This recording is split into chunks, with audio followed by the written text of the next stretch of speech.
On the morning of September 17th, Mary and I started north. Roy and Rosie had departed earlier in the morning. We soon crossed into Delaware. That makes state number 19. I still can't tell the difference in the map. When we arrived at Lums Pond State Park, there was no campground in sight. We pulled in and drove and drove and drove. Still no sign for a campground.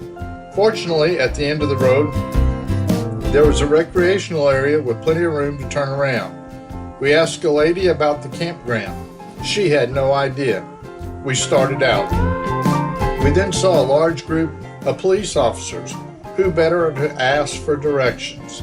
Mary didn't think there was room to turn around in the parking lot they were in, so I parked on the street and walked over. They were actually not local cops. They were canine units training their dogs.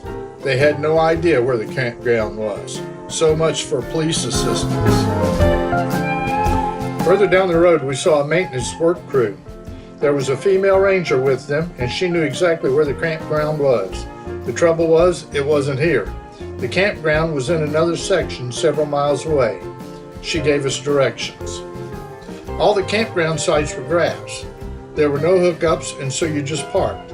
It was a very pretty place and had a large number of tents set up in various locations.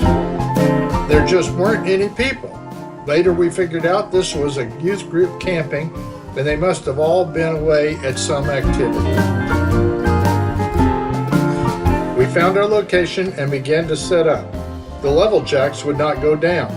Not only would the jacks not go down, but the dash would not turn off. There was the dreaded J1939 code that kept appearing, whatever that means. I called Thor. They said, "Oh, that's a Freightliner problem. Call them instead." I did, but had to get in line for a callback. It is starting to get very late and I'm getting worried. I looked up a local Freightliner dealer. There were two, but neither was very local. I called the first one and they didn't work on RVs.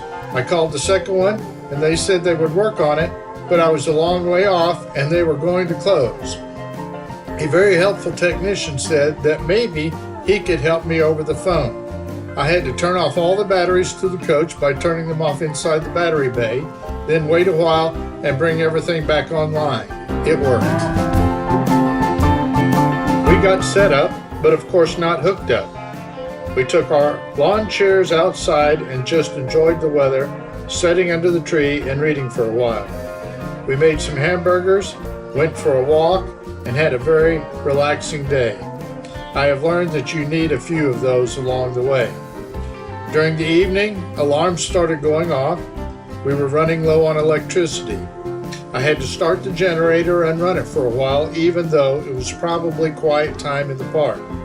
We had been without shore power for 4 days now, and the batteries had run down.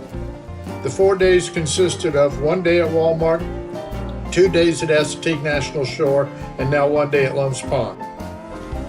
The batteries should have recharged when we were driving in, but apparently they had not. I believe this may have been the beginning of the end for the Palazzo in my mind.